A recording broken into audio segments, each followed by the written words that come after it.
Why are you getting ripped off by fund managers?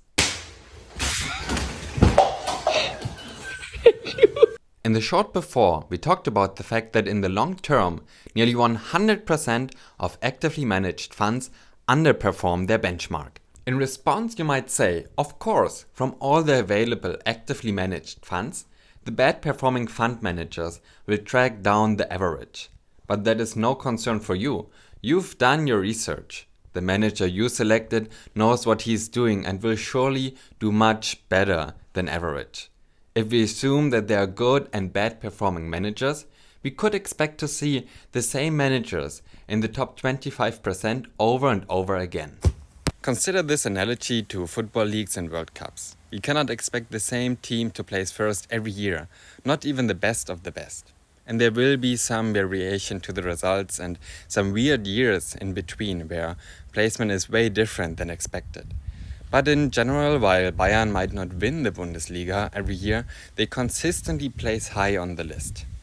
That is because the team has a certain performance consistency.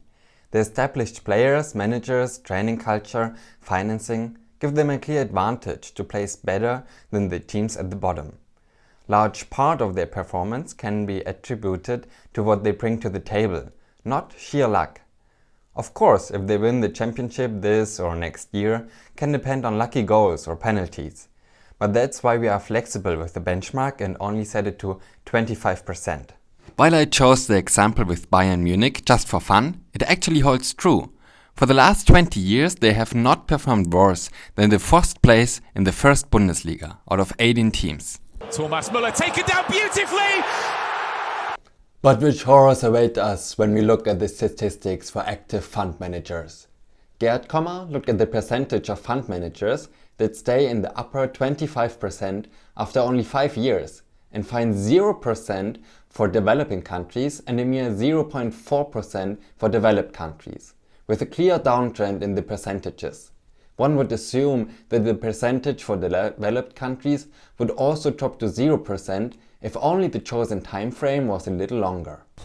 It's as if their performance was not because of their skill like in football, but mostly sheer luck. And Kommer comes to this sentiment in his research as well. To recap the numbers we just went over. Around 100% of active funds underperform in the long run. The underperformance will probably be substantial, and we can also not really get lucky while choosing a fund manager, because the performance of the manager in and of itself is based on luck. And with that, we can finally answer the question: